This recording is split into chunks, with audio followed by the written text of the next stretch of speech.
That power that created and sustains all things is not outside of you. It is within you. It is your consciousness, your awareness of being. The universe cannot say no to you because the universe is not separate from you. You are the universe expressing itself as a human being, having a temporary human experience. Tonight, I want to share with you the secret of effective prayer. Prayer is not begging or beseeching an external deity. Prayer is the art of assuming the feeling of your wish fulfilled. When you know how to ask properly, there is no power that can say no to your request. Let me share with you a passage from Scripture that reveals this truth. In the book of Mark, chapter 11, verse 24, we read, "Therefore, I tell you whatever you ask for in prayer, believe that you have received it, and it will be yours." The secret lies in these words, believe that you have received it. You must first assume the feeling of already having what you desire before it can manifest in your world. Most people are constantly asking from a state of lack and wondering why their prayers go unanswered. They pray and affirm but remain in the same state of consciousness that does not have what they are seeking. This is the fundamental error. To ask in such a way that the universe cannot say no, you must ask from the state of fulfillment, not from the state of desire. The feeling of the wish fulfilled is the secret and the art of successful prayer. Let me illustrate this principle with a simple example. If you desire financial abundance, do not pray by saying, "God, please give me more money," or "Universe, I need financial freedom." This is asking from lack, and your very prayer is a confession of your current state of poverty. Instead, you must assume the feeling of already being financially abundant. How would you feel if you were already financially free? What thoughts would occupy your mind? How would you carry yourself? What conversations would you have? When you assume the feeling of financial abundance, when you sleep in the assumption that you are now financially free, you are asking in such a way that the universe cannot say no, for the universe can only reflect back to you your own conception of yourself. Remember the words of the prophet Isaiah, "Before they call, I will answer." This is a profound psychological and spiritual truth. Before you call, before you ask, the answer is already prepared. Your assumption, your state of consciousness, determines what you will call for and consequently what will be answered. I recall a gentleman who attended one of my lectures in New York. He approached me afterward and said, "Mr. Goddard, I've been praying for a promotion in my company for 3 years with no results." I asked him, "How do you pray?" He described the process of visualization where he would see himself being congratulated, receiving a new title and a higher salary. But I asked, "What is the feeling you embody after this visualization?" He confessed that he returned to feeling frustrated that it hadn't happened yet. I told him, "You are undoing your prayer with your subsequent feeling state. You must not only visualize the end result, but also see in the conviction that it is done."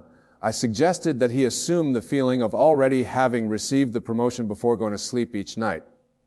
Within 2 weeks, he received not just a promotion, but a position 2 levels higher than he had initially thought. This is the law and it never fails. But you must understand that your conscious assumption, though false to your senses, is persisted in will harden into fact. The time it takes for your assumption to become fact depends on the naturalness of the feeling, how deeply you're embracing the new state. Now, there is another aspect to asking in such a way that the universe cannot say no, and that is detachment. Many of you have heard of the importance of detachment in manifestation. But detachment is often misunderstood. Detachment does not mean not caring about your desire. It means complete faith that it is already yours in the spiritual realm and must by law materialize in the physical realm. True detachment comes from the conviction that what you have assumed in consciousness is already a fact in the spiritual realm, which is the realm of causation. The physical realm is merely the realm of effects. Cause always precedes effect. Your consciousness is the cause. Your world is the effect. Let me share with you another example to illustrate this principle. A young woman came to me in despair over her marriage. Her husband had left her for another woman, and all logical evidence suggested that the marriage was over. I asked her if she truly wanted her husband back. She confirmed with tears in her eyes that she did. I told her, "Your task is simple, but not easy.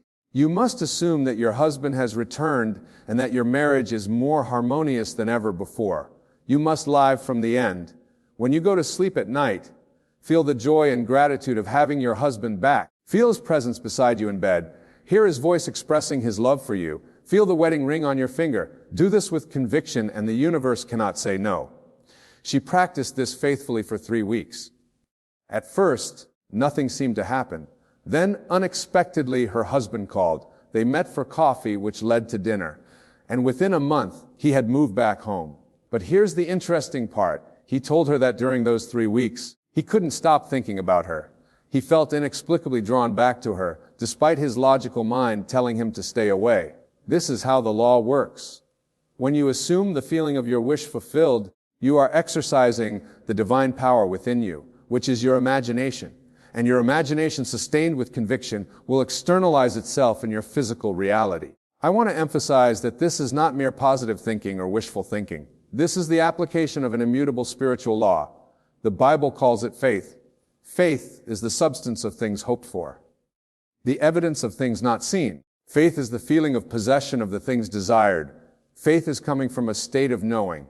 Faith is coming from a state of knowing, not hoping or wishing. Now, let us delve deeper into the mechanics of this process. How exactly do you assume the feeling of the wish fulfilled? It begins with a decision. You must decide what you want to be, to have, or to experience.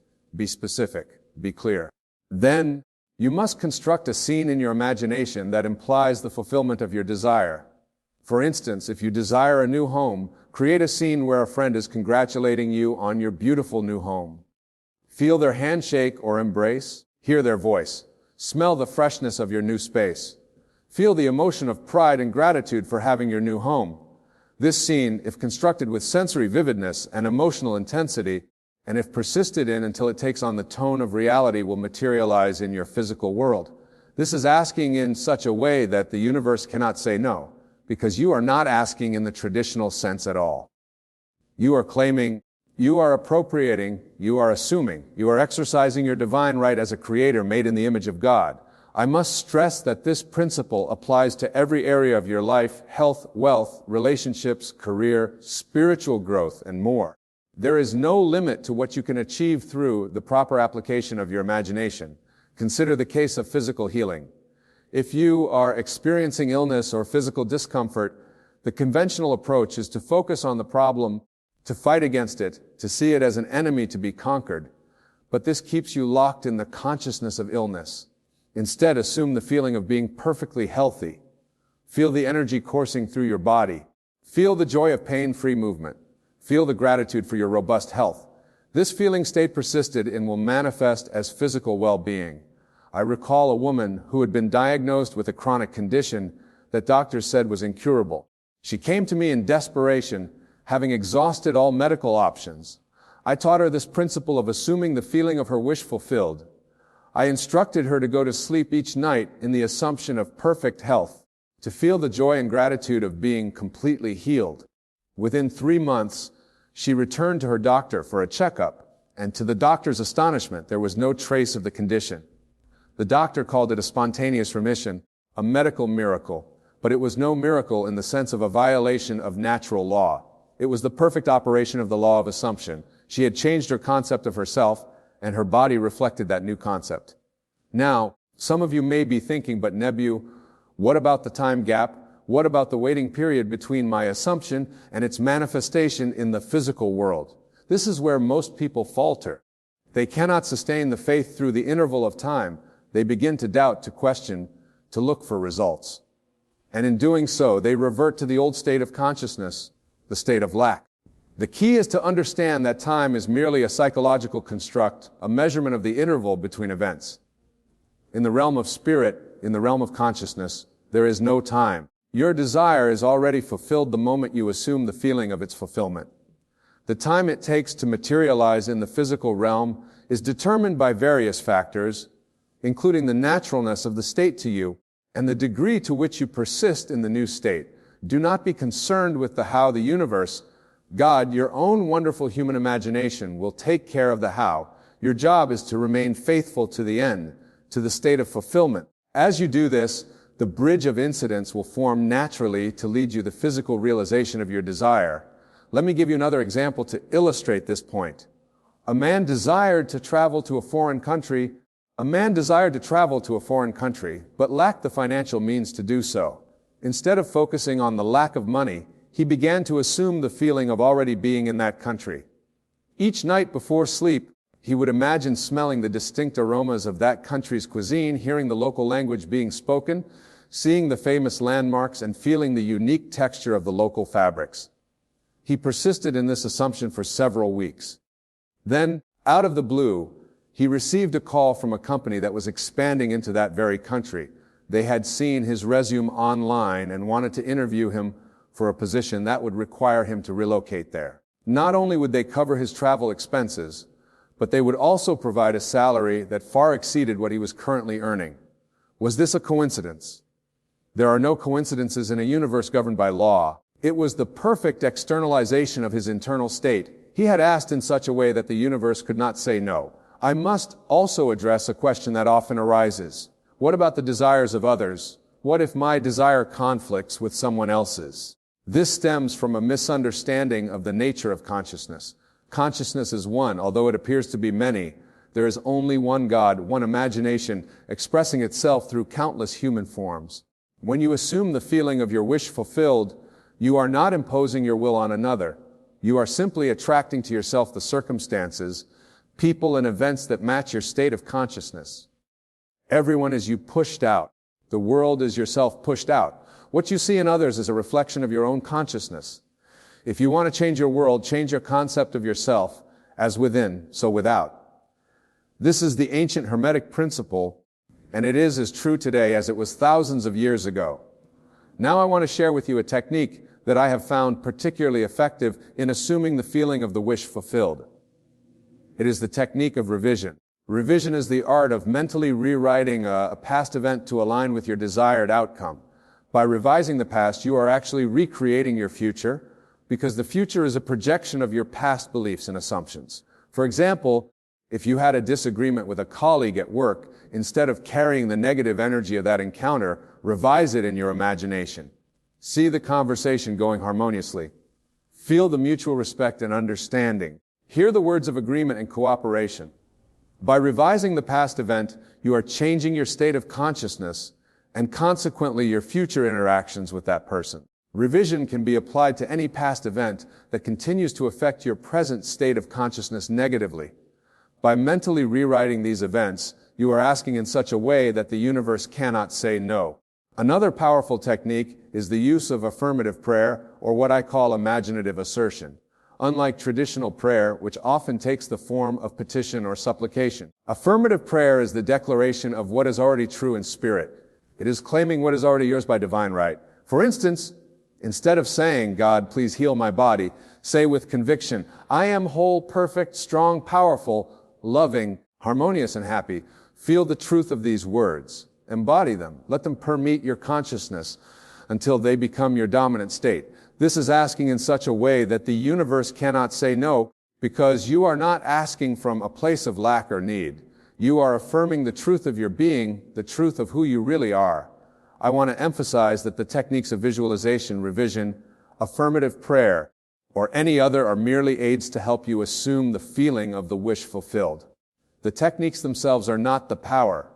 The power is in your consciousness, in your ability to assume and persist in a state. Let me share with you a personal experience that illustrates this principle. Many years ago, I desired to travel to Barbados to visit my family, but I lacked the funds to make the journey. Instead of dwelling on my lack of resources, I began to assume the feeling of already being in Barbados. Each night before sleep, I would imagine lying in my familiar bed in my family home in Barbados.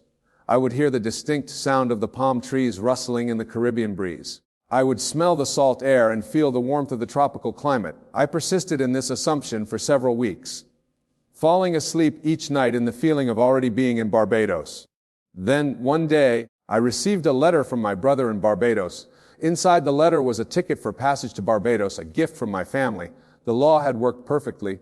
My internal assumption had externalized itself.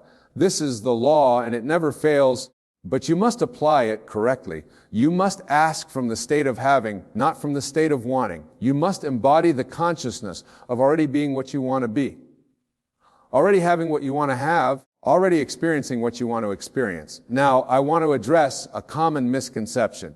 Many people believe that they must get rid of all negative thoughts to manifest their desires.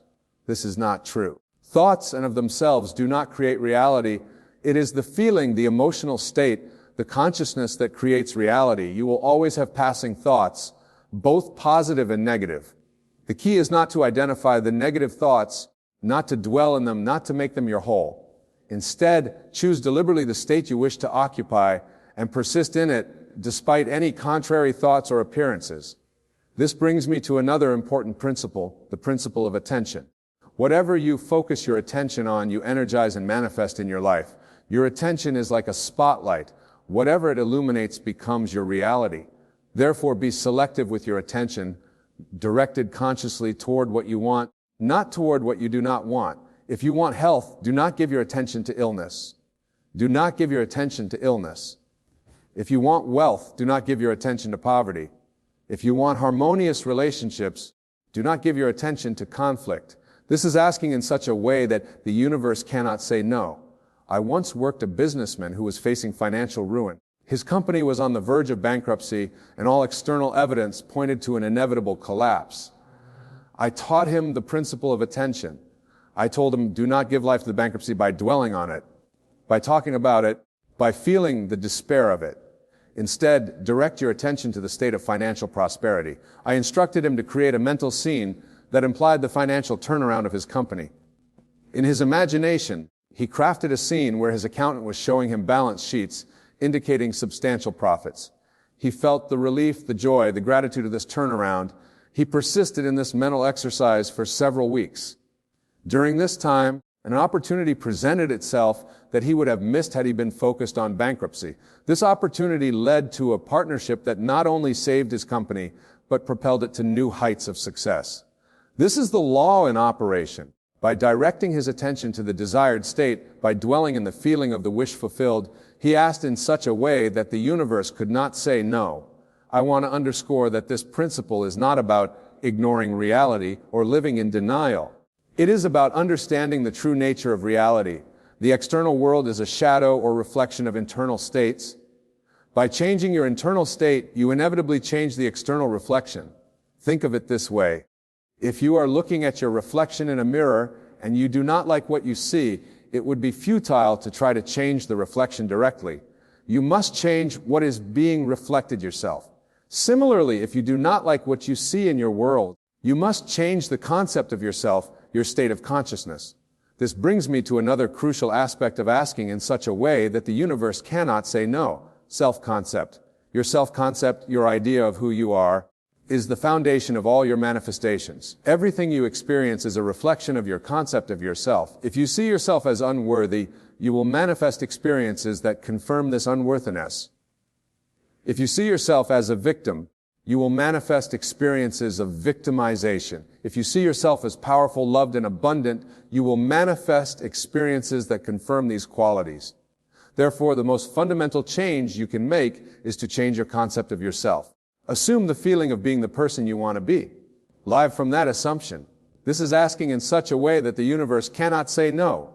I recall a young actor who came to me discouraged by his lack of success in the film industry. Despite his talent and dedication, he had been unable to secure significant roles. When I inquired about his self-concept, he revealed that he saw himself as a struggling actor, always on the periphery of success. I told him, that is your problem. You are assuming the state of struggle, and the universe is faithfully reflecting back to you that state. You must change your concept of yourself. You must see yourself as a successful actor in demand for major roles. I guided him in constructing a scene that implied his success in the industry. In his imagination, he would read reels praising his performance in a major film. He would feel the satisfaction, the pride, the fulfillment of being recognized for his talent. He persisted in this new self-concept for several months. And then, as if by magic, though it was not magic but law, he was called to audition for a significant role in a major production. He secured the role, and his performance was indeed praised by critics, just as he had imagined. This is the law. By changing his concept of himself, he changed his reality. He asked in such a way that the universe could not say no. Now, I want to address a question that often arises. What about collective events or global conditions? Can my individual consciousness affect these? The answer is yes, but with a caveat. Your experience of the collective is still your individual experience. You can only experience what matches your state of consciousness. For instance, in times of economic downturn, some people experience hardship and lack, while others experience opportunity and abundance. Same external condition, different individual experiences because of different states of consciousness. Therefore, do not be concerned with changing the world. Be concerned with changing yourself, your concept of yourself. As you do this, your experience of the world will change. And as more individuals do this, the collective experience changes as well. I want to emphasize that this principle is not selfish or self-centered in a negative sense. It is simply a recognition of the law of consciousness. You cannot give what you do not have. You cannot project what you do not possess within yourself. By focusing on your own state of consciousness, you are actually serving others in the highest way possible, by becoming an embodiment of what you wish to see in the world. Let me share with you one final example to illustrate the power of this principle. A woman I knew desired to help the homeless in her community. She volunteered at shelters, donated money and resources, advocated for policy changes, all external actions coming from a place of compassion, but also from a consciousness of otherness, of separation. Despite her efforts, she felt overwhelmed by the magnitude of the problem and frustrated by the seeming lack of progress. I suggested a different approach.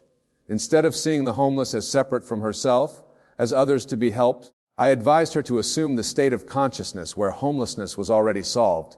In her imagination, she created scenes where the once homeless individuals in her community were now living in comfortable homes, engaged in meaningful work, integrated into society. She felt the joy, the relief, the satisfaction of this fulfilled state. As she persisted in this new state of consciousness, something remarkable began to happen. She found herself inspired with new ideas and approaches. She connected with individuals and organizations that shared her vision. Resources that were previously unavailable suddenly materialized. Within a year, her community had implemented innovative solutions that significantly reduced homelessness. Was this a coincidence? No, it was the law in operation. By assuming the feeling of the wish fulfilled, by asking from the state of fulfillment rather than from the state of lack or problem, she asked in such a way that the universe could not say no. In conclusion, I want to remind you of the core principle we've explored tonight. The universe cannot say no to you when you ask from the state of fulfillment, when you assume the feeling of your wish fulfilled. This is the art and the science of effective prayer. Remember, your consciousness is the only reality. What you assume you become, what you believe you receive, what you embody you manifest. The external world is a shadow, a reflection of internal states. Therefore, choose wisely the state you wish to occupy, dwell in it, live from it, fall asleep in it, and watch as the universe rearranges itself to reflect back to you your new concept of yourself. The power is within you. It has always been within you. It is your own wonderful human imagination, which is God in action. Use it deliberately, use it lovingly, use it wisely. When you know how to properly from the state of fulfillment, rather from the state of lack, there is no power in heaven or on earth that can say no to your request. For in truth, you are not requesting anything. You are claiming what is already yours by divine right. Go forth now with this knowledge. Apply it in your daily life. Test it, prove it to yourself, and experience the freedom, the joy, the abundance that is your birthright. Remember, always you are the operant power in your world. You are the author of your life story. You are the God of your universe. Ask from that place of power, from that place of knowing, and the universe cannot, indeed, it will not say no. I thank you for your attention tonight. Blessings upon each and every one of you. May you go forth and create deliberately, consciously, and joyfully. I have shared with you tonight the principle that transcends all religious dogmas, all philosophical systems, all cultural traditions. It is the principle of consciousness, the principle of imagination, the principle of assumption. It is the principle that Jesus taught when he said, "Therefore, I tell you whatever you ask for in prayer, believe that you have received it, and it will be yours." This principle has been taught by the great spiritual teachers throughout history, though often veiled in symbolism and allegory. Tonight I have attempted to unveil it, to present it in its naked simplicity so that you may apply it directly in your life. The great secret is this: the world is yourself pushed out. Everything that you experience is a reflection of your own consciousness. Change your consciousness and then you change your world. This is asking in such a way that the universe cannot say no. As you leave here tonight, I encourage you to begin immediately to apply this principle. Choose a desire, something that you truly want to be, to have, or to experience. Construct a scene in your imagination that implies the fulfillment of this desire. Enter into the scene, make it as vivid and as real as possible. Feel the emotions that would be yours if your desire were already fulfilled. Then, each night as you go to sleep, replay this scene in your imagination. Fall asleep in the feeling of the wish fulfilled. Do this faithfully, persistently, and you will be amazed at how quickly your external reality begins to rearrange itself to match your internal assumption. Remember, the universe responds not to your words, not to your thoughts, but to your state of consciousness, to your feeling state. When you feel that something is real, when you embody the state of its reality, the universe has no choice but to reflect back to you that reality. This is the true meaning of faith. Faith is not belief in the unknown. Faith is the feeling of the known. Faith is the feeling of possession of that which is not yet visible to the senses. Faith is the substance of things hoped for, the evidence of things not seen.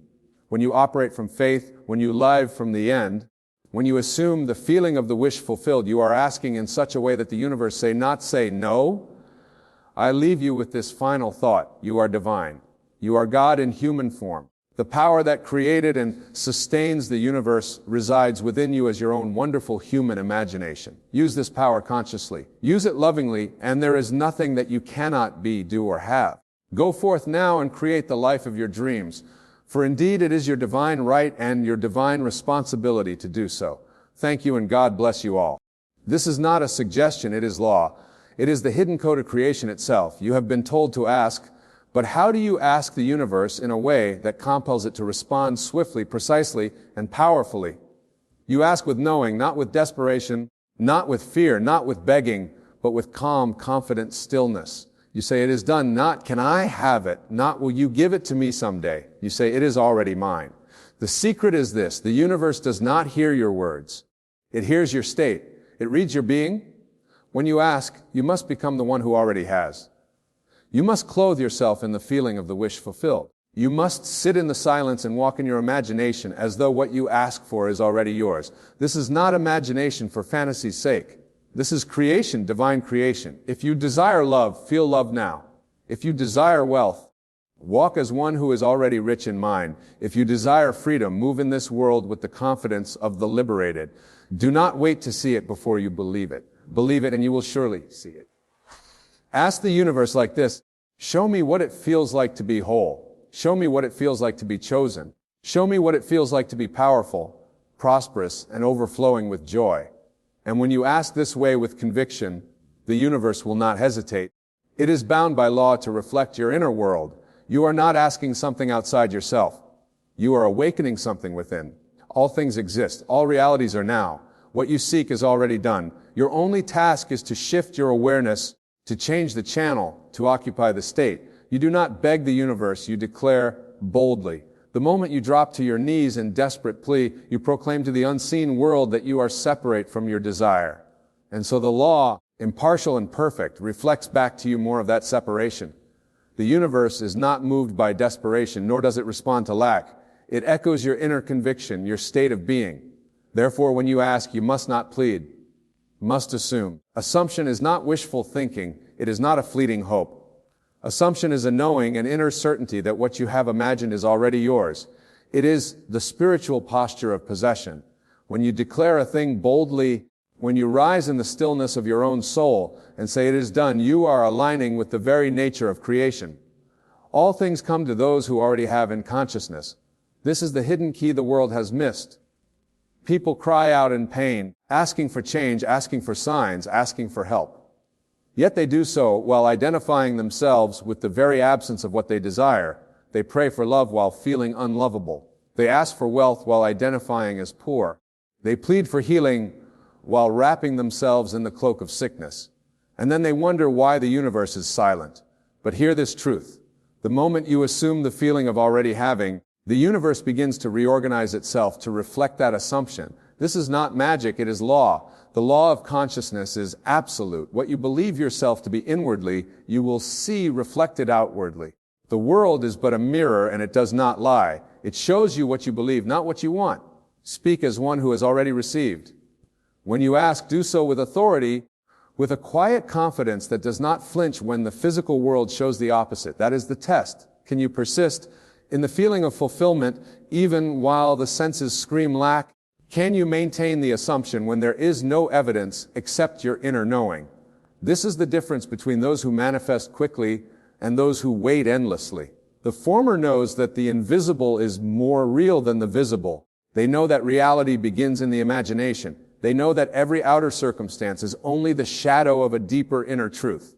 So they do not react. They do not beg. They decide. And in deciding, they align with the nature of the divine. Creation is finished. All that you could ever desire already exists, not in some distant place or future, but now in the invisible realm of spirit. The door is imagination and the key is assumption. Walk through boldly. Assume the state of the one who already has and the world will conform. The moment you say, I am, you create. Say, I am prosperous. Say, I am loved. Say, I am whole. And then feel it, not from the lips, but from the heart. You will know when it's real because you'll feel the peace of possession. You'll stop seeking because you've already found it within. This is how the universe works. It answers your assumption, not your voice. It delivers what you believe, not what you beg for. So ask, but ask as one who knows. Declare boldly and do not waver. In that state of quiet confidence, all things shall be added unto you. The only true prayer is feeling, not the words you speak, not the rituals you follow, not the length of your request. It is the feeling that carries the power. You may speak the most eloquent phrases, recite sacred texts, or repeat affirmations 1,000 times. But if your inner state contradicts your words, nothing changes. The universe does not respond to your mouth.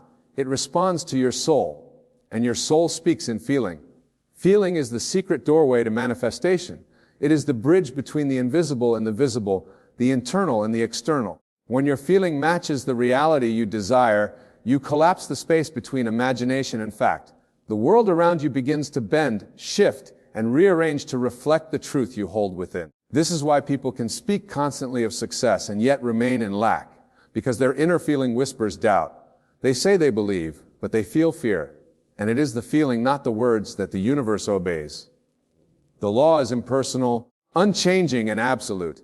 If you feel lack even while saying, I am rich, you will experience more lack. If you feel unworthy even while declaring, I am loved, you will continue to live out the echo of rejection. But if you drop every word and sink into the quiet certainty of fulfillment, if you can feel rich, whole, and loved now, you are in alignment with the end. And the end always creates the means. This is why silence is often more powerful than speech.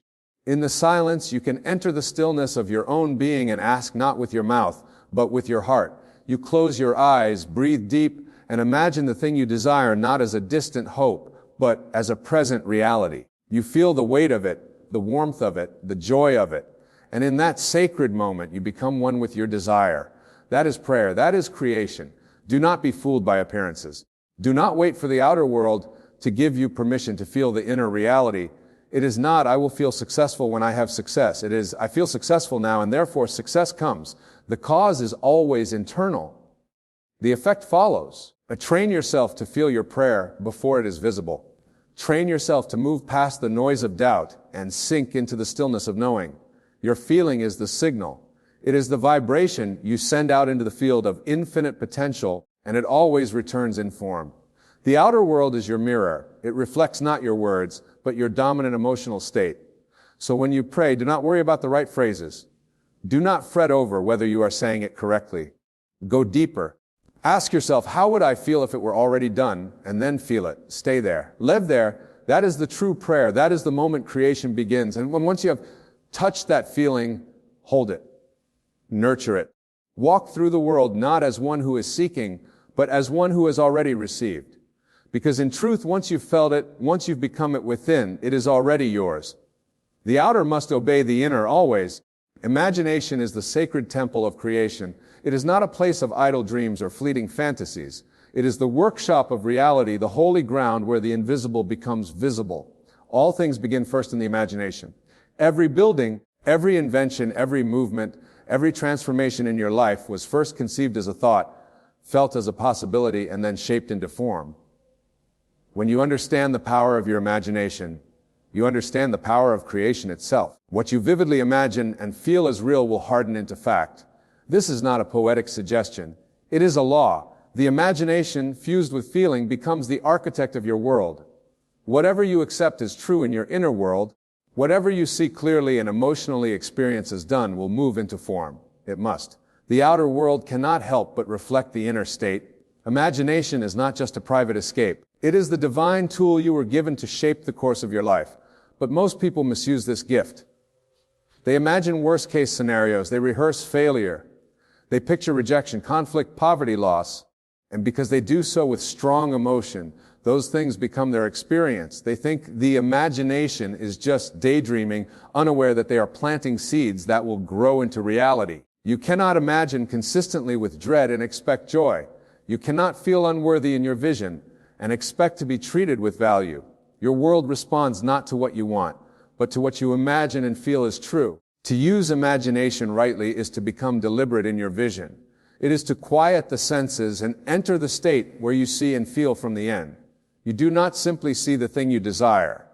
You see yourself in the experience of it.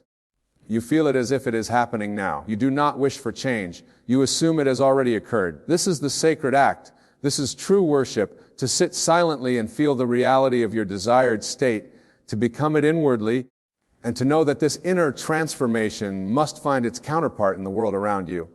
You do not need to know how it will come. You do not need to manipulate the outer world.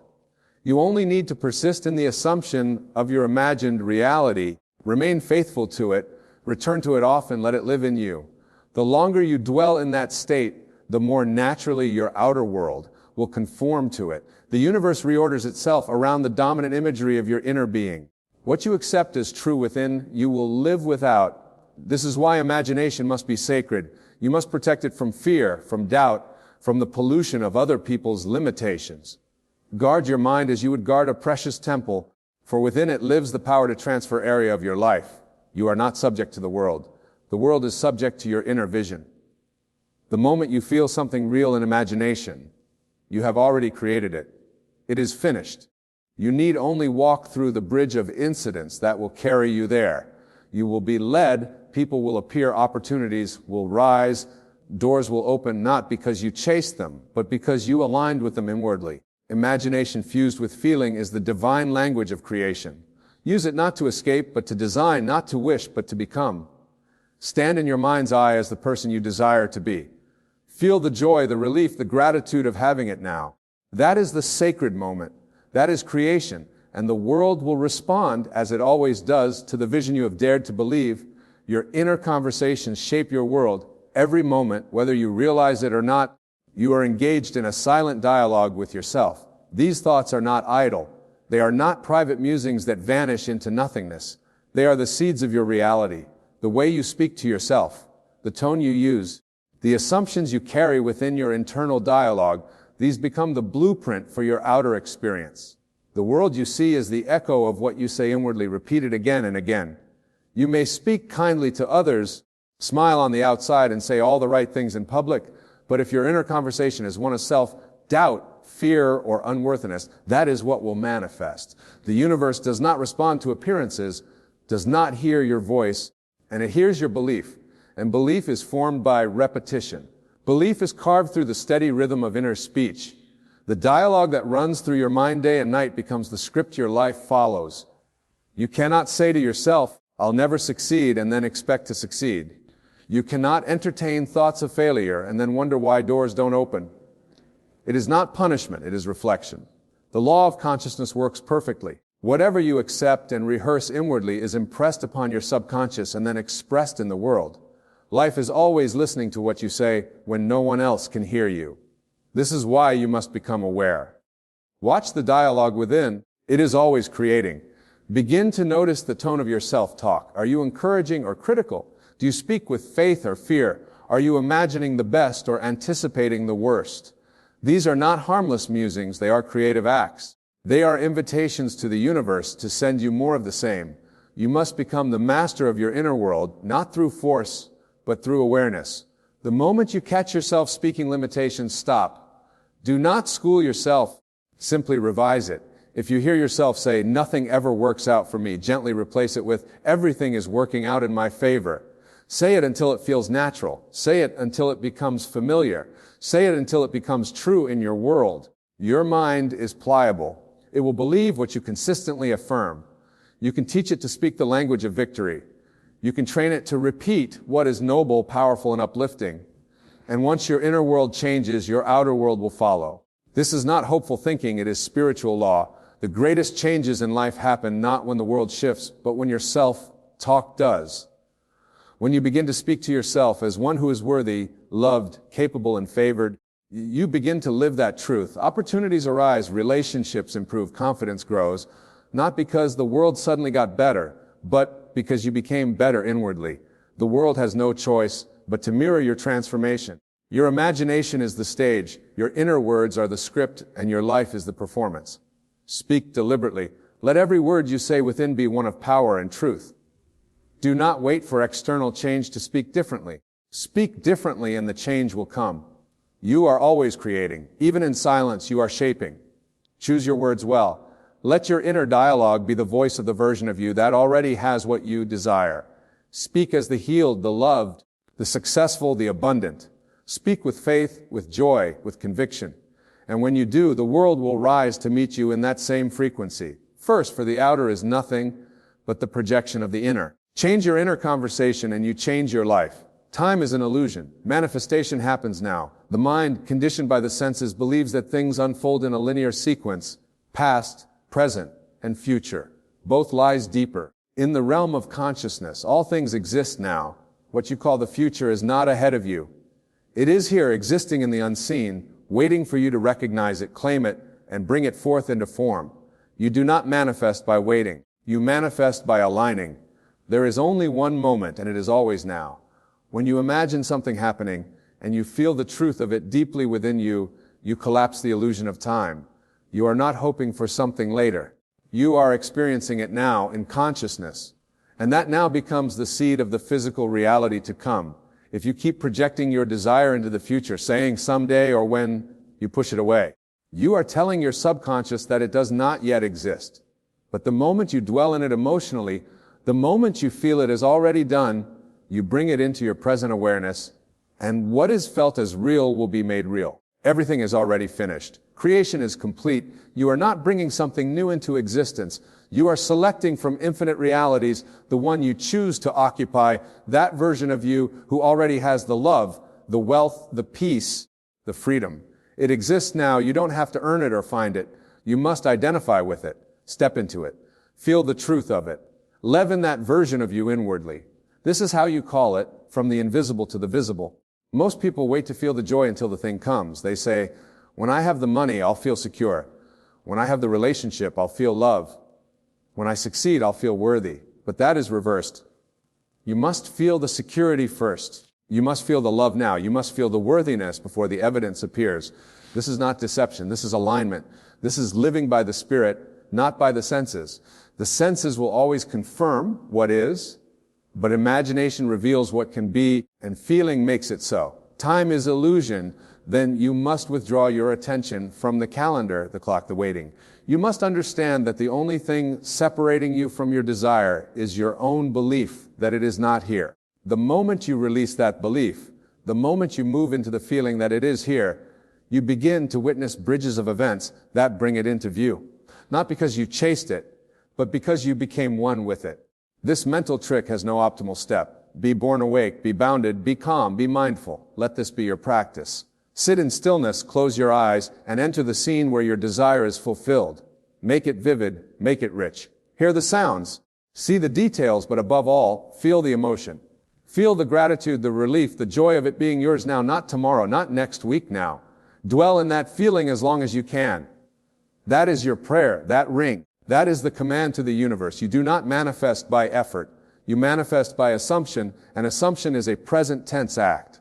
When you believe something is yours now, your behavior changes, your vibration changes, your energy shifts. The world responds not to your words, but to your state of being. And your state of being is shaped by what you feel to be true now. To manifest your desire, you must become the version of yourself who already possesses it. You must embody the frequency of that fulfilled state. You cannot remain as the one who is waiting, doubting, hoping, and expect the reality of success, love, or abundance to come to you. You must shift into the state where you are no longer seeking it. You are living it inwardly and emotionally. This is the sacred art of aligning, not with effort, but with identity. If you desire peace, become peaceful. If you desire love, become loving. If you desire wealth, become the one who already knows what it feels like to be secure, provided for, and free. This inner shift is the true work of manifestation. When you stop chasing the thing and instead embody the state, the thing must come. It has no choice. It is law. Many believe they can fake this process, pretending on the surface, while deep inside still feeling separate from their desire. But the universe is not fooled by appearances. It does not respond to words or performance. It responds to vibration, your emerald tone, your assumptions, your felt reality. That is why becoming is so powerful. You are not trying to get something, you are returning to the version of you where that something already exists. This version of you is not imaginary, it is real. It lives in the unseen, in the infinite field of possibility. And the more you dwell in that state through imagination, through feeling, through repetition, the more it crystallizes into form. You do not need to push or control anything. The outer world organizes itself to reflect the change within you. It is not your effort that moves mountains, it is your being. So ask yourself, who would I be if I already had what I desire? How would I think? How would I walk? What would I feel day to day, moment to moment? That version of you is the key. Begin to step into that role as you would a well-worn coat. Let it feel natural. Let it feel familiar. Rehearse it in your mind, not once or twice, but until it becomes second nature. The more you become it, the faster the outer world confirms it. This is why some manifest quickly and others not at all. Those who receive swiftly have made no gap between who they are and what they desire. They walk in the state as if it were already true. They do not question it. They do not look for signs or ask when it will arrive. They live it now. And because they live it, they draw it in effortlessly. You are not separate from your dream. You are not lacking. You are not waiting. The moment you decide to be the one who has, life must respond in kind. Everything shifts around the one who has shifted within. That is how the unseen becomes seen. That is how desires become reality, not by hoping, but by being. Yeah, you are not here to beg the universe. You are here to remember that you are the universe in motion. Your every assumption, your every feeling, your every inner word is creating. Not tomorrow, not someday, but now. You were never meant to chase your dreams. You were meant to become the version of you who already lives them. When you understand this truth, you stop reaching outward and begin turning inward. You no longer wait, you embody.